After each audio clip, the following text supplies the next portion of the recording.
Hello class 10, कैसे हो आप सभी। आई होप आप सभी अच्छे होंगे। अब तो आपके सारे सीबीएसई बोर्ड एग्जाम्स ख़त्म हो चुके हैं एंड आई नो आप सभी रिलैक्स कर रहे हो। वो करना भी बहुत ज़्यादा ज़रूरी है एंड डोंट टेक टेंशन, सबको बहुत अच्छे नंबर आएंगे।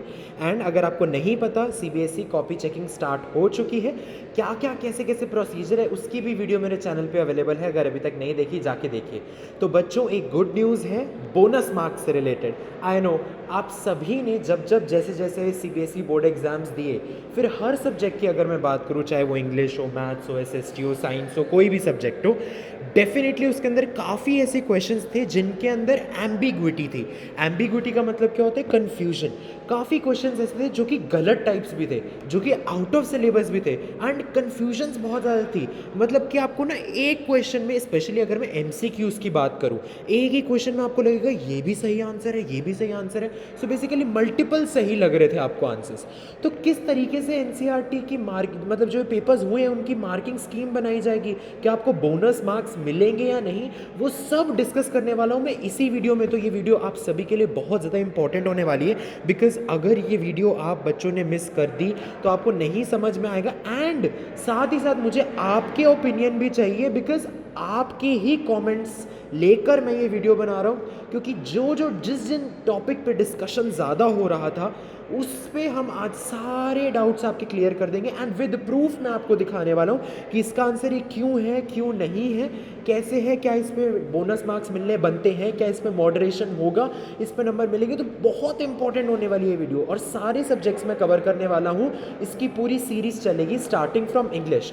सो जल्दी से स्टार्ट करते हैं, but before starting I request you all to please like, share and subscribe to this channel science for 10th। और एक और चीज़ मैं आपको बता दूं, जो बच्चे अब 10th क्लास से 11th क्लास में जा रहे हैं, उन सभी बच्चों के लिए इंग्लिश का पूरा सिलेबस इस चैनल पे करवाया जाएगा। एंड जो बच्चे क्लास 9 से क्लास 10th में आ रहे हैं, उन सभी के लिए साइंस का एक्सक्लूसिव कंटेंट इस चैनल पे है ही, और आगे भी पूरा सिलेबस कवर करवाया जाएगा with additional new features of NCERT का स्पेशल एक सेगमेंट आएगा, वो मैं आपको बताऊंगा कैसे, वो उसके लिए आपको देखते रहना होगा। अब देखिए, स्टार्टिंग फ्रॉम इंग्लिश, पहला क्वेश्चन की अगर जो मैं बात करूं, हु इज़ मिस्टर कीजिंग। बच्चे, ये क्वेश्चन ऐसा है जिसने आग लगा दी हर जगह पे। समझ ही नहीं आ रहा कि ये कैसे सीबीएसई मतलब दे सकता है कि who is mister Keesing. Options अगर मैं देखूं, इंग्लिश टीचर है, सोशल साइंस टीचर है, वार्डन है, प्रिंसिपल है। अरे हमने तो यही पढ़ा है कि मिस्टर कीजिंग तो मैथ्स का टीचर था, राइट? लेकिन इनमें तो ऑप्शंस में ही नहीं है। तो क्या ये क्वेश्चन गलत है? क्या इसके अंदर ग्रेस मार्क्स मिलेंगे आप सभी को? क्या इसमें मॉडरेशन अप्लाई होगा? तो मैं बता दूं बच्चों, अगर आप ध्यान से एनसीईआरटी पढ़ो, तभी मैं कह रहा हूँ ये वीडियो बहुत ज़्यादा इंपॉर्टेंट है, क्योंकि मैं इसमें प्रूफ के साथ आपको दिखा रहा हूँ कि कहाँ कहाँ मार्क्स देने बनते हैं सीबीएसई के, कहाँ पे नहीं। अब देखिए ध्यान से, यहाँ पे पैराग्राफ्स कुछ मैं आप सभी के लिए लेके आया हूँ। अब देखो, मैं आपके सामने प्रूफ रख रहा हूँ, मैं अपनी तरफ से कुछ नहीं कह रहा। मैं जानना चाह रहा हूँ इसके बाद आपका क्या व्यू पॉइंट है, आप क्या कहना चाहते हो इस पर, ठीक है? पूरी डिबेट होने वाली है। ध्यान से देखिए, पहला पैराग्राफ क्या कह रहा है। I handed it in and mister Keating had nothing to complain about for 2 whole lessons. However, during the third lesson, he would finally had enough.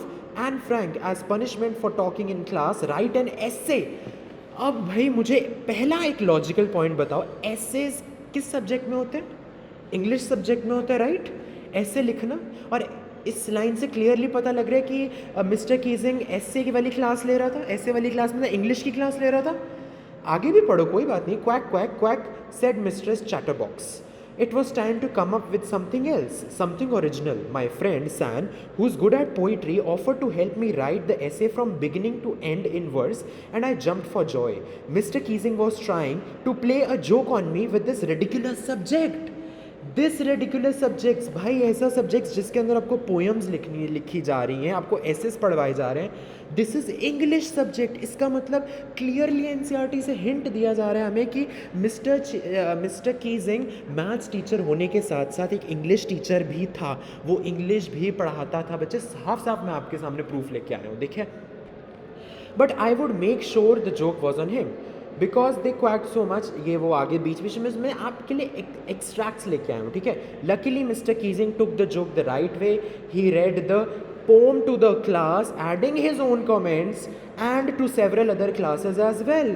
भाई मिस्टर कीजिंग पोएम रीड कर रहा है पूरी क्लास के सामने।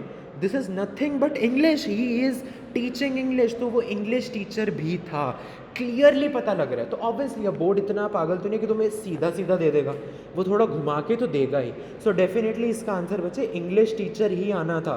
तो जिन जिन बच्चों की भी डाउट है कि भी नहीं नहीं वो तो मैथ्स टीचर था, इसमें तो ग्रेस मार्क्स मिलेंगे, बोर्ड देगा, कोई ग्रेस मार्क्स नहीं मिलने वाले हैं। हो सकता है पार्शियल मार्क्स मिल जाएं, बट डेफिनेटली फुल मार्क्स नहीं मिलेंगे, बिकॉज इंग्लिश टीचर ही था वो, मतलब भी था, मैथ्स टीचर तो था, साथ में इंग्लिश भी पढ़ाता था।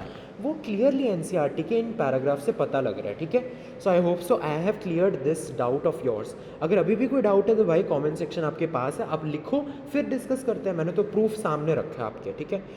अच्छा, अब आपके ही कमेंट सेक्शन में से मेरे को मैक्सिमम बच्चों ने कहा कि सेट 2/2/1 क्वेश्चन नंबर 1 का सेकंड पार्ट। एक और बच्चा लिखता है क्वेश्चन नंबर 1 का सेकंड पार्ट बताइए सर।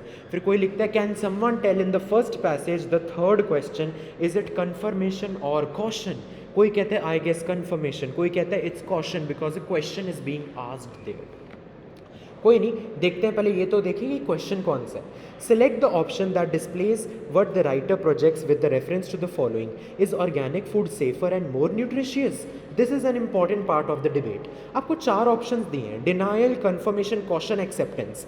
मैक्सिमम बच्चों को डाउट इसी में है, कन्फर्मेशन होगा या कॉशन होगा या एक्सेप्टेंस होगा, ठीक है। देखते हैं। अच्छा, आप में से कईयों ने तो इतने बड़े बड़े एक्सप्लेनेशंस भी दिए, मैं एक बार रीड करता हूँ, आप इन पे भी थोड़ा विचार करो, बिकॉज आई डोंट वांट कि मैं आप पे प्रेशराइज या फोर्स करके आपको आंसर बताऊँ। We should discuss in a healthy way, because अब कॉपी इवैल्यूएशन चेक होनी शुरू हो चुकी है, इसलिए बहुत इंपॉर्टेंट है कि अभी हम अपनी वॉइस रेस करें अगर कुछ गलत होता है तो। देखिए, एक बच्चा लिख रहा है is organic food safer and more nutritious? This is an important part of the debate. It's a cautionary statement.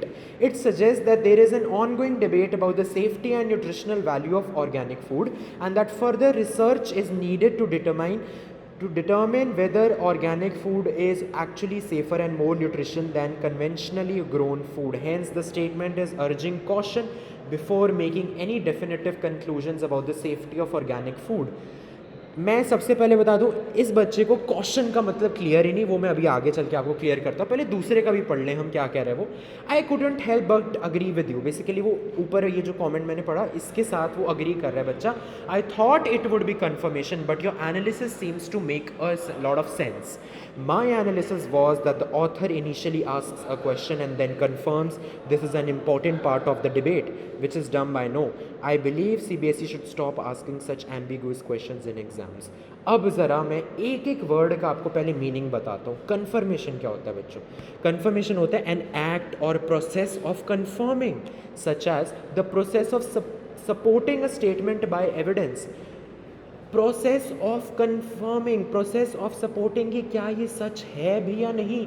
तो जब बंदा वो पूछ रहा है is organic food safer and more nutritious, वो कंफर्म कर रहा है. क्योंकि पहले 3 पैराग्राफ्स में हम देख रहे हैं कि ऑर्गेनिक फूड की वाहवाही हो रही है कि ऑर्गेनिक फूड क्या होता है उसके बारे में बताया जा रहा है, कंपनीज इस पे जा रही हैं, लोग ज़्यादा खर्चने को भी तैयार है ऑर्गेनिक फूड में. लेकिन अब वो कंफर्म कर रहा है कि क्या सच में ये सेफ़ या न्यूट्रिशियस है या नहीं है. This is confirming, the process of confirming it is. Confirmation has to be the right answer. अब आपको I know डाउट है कॉशन में. कॉशन का मतलब अभी हम समझते हैं, ठीक है. कॉशन का मतलब होता है to warn somebody not to do something. But यहाँ पे वार्निंग तो नहीं दी जा रही है कि तुम खाओ मत या इट इज़ नॉट सेफ, ऐसा तो कुछ नहीं बोला जा रहा. चलो मैं आपको दूसरा मीनिंग भी पढ़ के बताता हूँ. To give somebody an official warning. क्या ऐसा कुछ दिया जा रहा है? नहीं, ऐसा कुछ नहीं दिया जा रहा. कहाँ रिफ्लेक्ट हो रहा है? वो कंफर्म कर रहा है कि भाई क्या जो ऑर्गेनिक फूड की इतनी वाहवाही कर रहे हैं पहले 3 पैराग्राफ में, चौथे पैराग्राफ में आके वो पूछता है कि is it actually safe and more nutritious. वो ये तो नहीं बोल रहा कि इट इज़ नॉट, वार्न तो नहीं कर रहा ना, तो क्वेश्चन तो हो ही नहीं सकता. और अगर मैं एक्सेप्टेंस की बात करूँ, एक्सेप्टेंस का मतलब होता है the act of accepting something और someone, the fact of being accepted. वो एक्सेप्ट भी नहीं कर रहा, वो तो हमसे पूछ रहा है कि क्या ये सच में सेफ़ या न्यूट्रिशियस हैं जितना हम सोच रहे हैं. वो कंफर्म कर रहा है. सो इतने सारे के बाद आई होप सो आपको क्लियर है कि confirmation is the right answer. 100% correct. इसके बाद तो कोई हो ही नहीं सकता. तो इस पर भी डेफिनेटली कुछ आपको ग्रेस मार्क्स नहीं मिलने वाले. Confirmation is the right answer. Then we come on to the next question.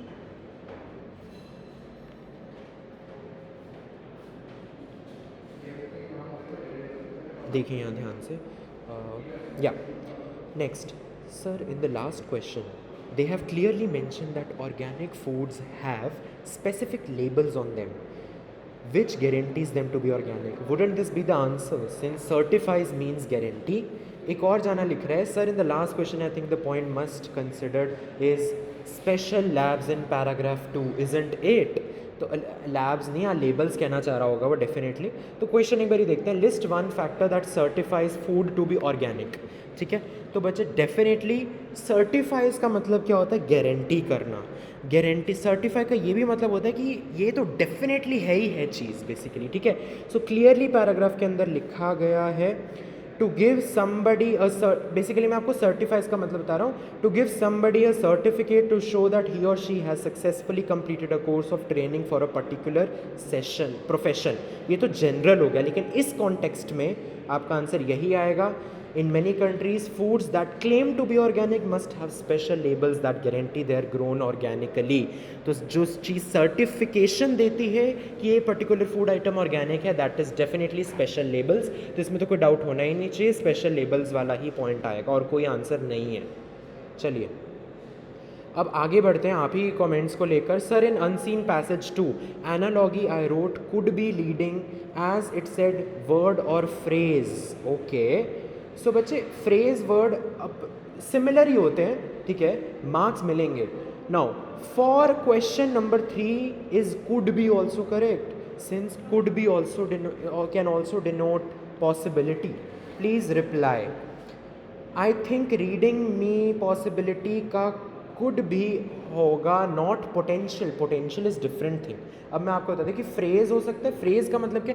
Word type. जैसे फ्रेज में कोई ऐसा वर्ड यूज़ होगा, लेकिन कुड भी वगैरह तो यार ये आपके मॉडल्स हो गए ना, मोडाल्स. ये नहीं हो सकता डेफिनेटली.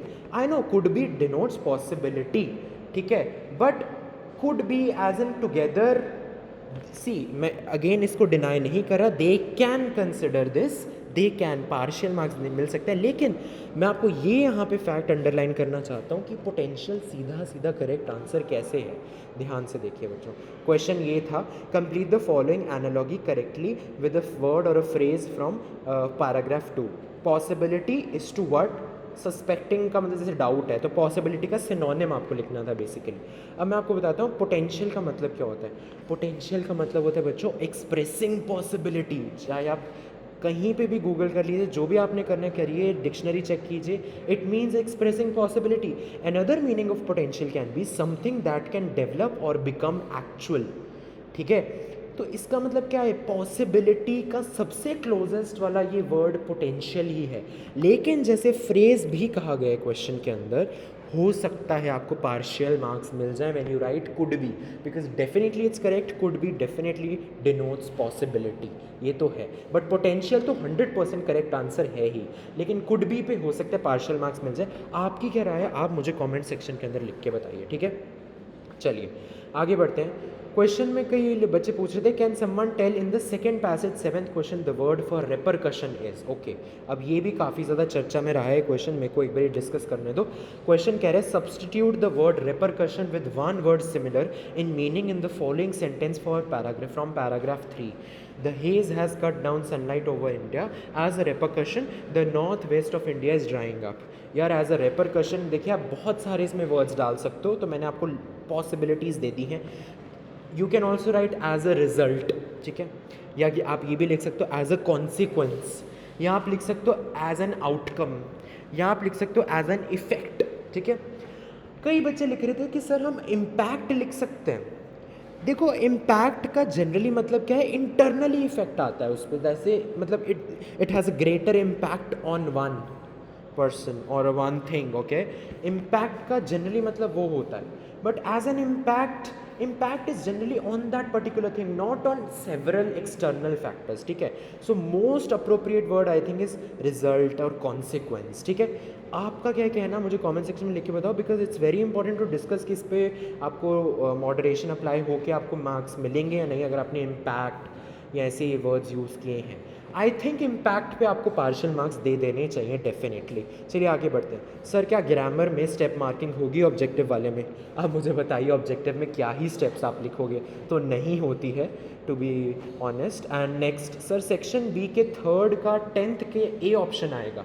देख लेते हैं क्वेश्चन क्या कह रहा है। His brother along with his friends dash leaving for the stadium. अच्छा हाँ, इस क्वेश्चन में काफ़ी बच्चों ने बोला है कि इसमें ए ऑप्शन आना चाहिए, आर। मुझे बताओ अलॉन्ग विद जब आ जाता है तब सब्जेक्ट वर्ब अग्रीमेंट का क्या रूल होता है। आपको नहीं आता तो मैंने ये देखिए, इसमें कह रहा हूँ सारे सब्जेक्ट्स के लिए मैं ये वीडियोस लेके आ रहा हूँ, इसलिए प्रॉपर प्रूफ के साथ आपको बता रहा हूँ। रूल 6 यहाँ पे मैंने किसी वेबसाइट से ही लिया है आपके लिए। इफ़ कनेक्टिव्स और appositives like along with, together with, as well as, ये बुक वगैरह से है, accompanied by etcetera use to combine two subjects, the verb agrees with the subject mentioned first. ठीक है, for example mister Ram accompanied by his wife Sita and his brother was banished to the forest. इसका मतलब है कि जब ये terms use होती है ना, जैसे along with, together with, accompanied by, ठीक है, तो इनके साथ जो पहला है ना, जैसे यहाँ पे मिस्टर राम, उसके अकॉर्डिंग वर्ब चलेगा। सिमिलरली यहाँ पे his brother along with his friends, तो यहाँ पे हिज ब्रदर के अलॉन्ग आपने फिलअप करना है, तो हिज ब्रदर के अकॉर्डिंग क्या आएगा option C option, that is his brother along with his friends is leaving for the stadium, because friends के हिसाब से नहीं आप भरोगे, जब along with आता है तो आप पहला जो नाउन है उसके हिसाब से भरोगे, ठीक है, आई मीन सब्जेक्ट है जो। चलिए आगे बढ़ते हैं। अच्छा हाँ, इसी में बच्चे ने ये भी लिखा कि 11th का सी आएगा, देखते हैं एक बारी। 11th क्या कह रहा है, the residents promised to dash the president of the association in his demand for proper garbage disposal system, stand by या स्टैंड अगेंस्ट। आई थिंक इस बच्चे को पता नहीं है स्टैंड बाय या स्टैंड अगेंस्ट में क्या डिफरेंस होता है, उसके लिए भी मैंने आपके लिए स्पेशली लिखा है। स्टैंड अगेंस्ट समवन या something is to oppose someone और something, specially in a brave and a determined way. लेकिन स्टैंड बाय समवन का क्या होता है, टू कंटिन्यू टू सपोर्ट और help someone who is in a difficult situation. अब मेरी बात सुनो, गवर्नमेंट क्या कर रही है, गार्बेज डिस्पोजल सिस्टम्स लगा रही है, तो ये तो अच्छी बात है। सो डेफिनेटली रेजिडेंट्स प्रोमिस्ड, नाले वो प्रॉमिस भी कर रहे हैं, तो definitely the answer is they promised to stand by the president, ठीक है, they are in support of the president. Okay, चलिए आगे बढ़ते। नेक्स्ट बच्चा कह रहा है कि सर क्वेश्चन नंबर 6 का ए होना चाहिए का, अच्छा आई मीन 6 के ए का third answer is trait right और इज इट इनहेरिटेड। अरे it's very easy, see complete the analogy by selecting the suitable word from the extract. अगर रूटीन हैबिट है, बेसिकली सिनोनिम्स पूछ रहा है, तो कैरेक्टरिस्टिक्स की जगह आप क्या लिख सकते हो बच्चे, very easy, it is the answer is trait. अब वो ट्रेट इनहेरिट हुआ या नहीं वो तो नेक्स्ट क्वेश्चन था, लेकिन यहाँ पे एनालॉगी पूछी थी तो आंसर डेफिनेटली ट्रेट ही होगा, ठीक है, 100%। नेक्स्ट एक लिख रहा है, excuse me in grammar 8th question it isn't information, informations is more appropriate. तो बच्चों मैं आपको यहाँ पे बता दूँ, क्वेश्चन ये था, identify the error on a shop's hoarding and supply the correction. World wide travels private limited Biaspur, and यहाँ पे लिखा है for travel information contact 24 hour help desk. अब मुझे पता है आप में से काफ़ी बच्चे कह रहे होंगे 24 आवर हेल्प डेस्क ये क्या है, 24 आवर्स होना चाहिए, नहीं, 24 hour help desk is the right thing. Informations कभी नहीं होता, why, because information is an uncountable noun, uncountable noun है, इसलिए information stand as information. Okay, आप कभी भी इन्फॉर्मेशन नहीं कहते, जस्ट बिकॉज आपको फीलिंग आ रही है इन्फॉर्मेशन अच्छा है तो वो अच्छा है, ऐसे नहीं होता इंग्लिश में। English has its rules, right, it's an uncountable noun, इसलिए information stands information only, plural ही है वो। आई एम सॉरी, उसका आप इन्फॉर्मेशंस नहीं बना देते, ठीक है। नेक्स्ट सर हैंडीकैप के लिए ऊपर का क्वेश्चन था या नीचे का, ये काफ़ी बच्चों ने यार गड़बड़े की हैं, आई डोंट नो यार आपको कैसे हो गया। ऑब्वियसली हैंडीकैप का नीचे ही होगा, जनरली नीचे ही होता है, और वैसे भी जैसे आप यहाँ पे एग्जांपल देखो 5th का आपको ये दिया हुआ है, फिर नीचे क्या लिखा है, for the visually impaired candidates only, 5th का एक और पार्ट दिया हुआ है, तो नीचे वाला ही होगा, ऊपर वाला थोड़ी होगा, फिर नीचे क्यों ये दिया हुआ है ऐसे, ठीक है। ये देखिए नाले कॉलन भी यहाँ पे दिया हुआ है, इसका मतलब क्या है कि कॉलन के बाद वाला जो भी है वो है आपका इम्पेयर्ड स्टूडेंट्स के लिए, ठीक है, विजुअली इम्पेयर्ड स्टूडेंट्स के लिए। नेक्स्ट सर वो question number 3 12th shouldn't it be less, that is C, तो एक बार देख लेते हैं। Fill in the blanks with the correct option. The number of people attending this evening's annual function is dash than that of the previous years. मेरी बात सुनो सीधा सीधा, even if you know basics of English, when I use the term than, THAN, यहाँ पे आप देख रहे हो than, जब भी दैन यूज़ होता है हमेशा कंपैरिजन के लिए यूज़ होता है, एंड जब भी कंपैरिजन होता है तब वर्ड के साथ ई आर ऐड हो जाता है, तो fewer is the answer, option number A, E R आता ही आता है। तो जिन जिन बच्चों ने भी इसमें गलती की है, काउंटेबल अनकाउंटेबल कुछ नहीं लगाना था इसमें, सीधा लगाना था दैन यूज़ हो रहा है, than is use for comparisons, and comparisons के लिए आप ई आर यूज़ कर सकते हो। He is bigger than me, bigger E R, ऐसी फ्यूअर, ठीक है, तो ऐसे आना था।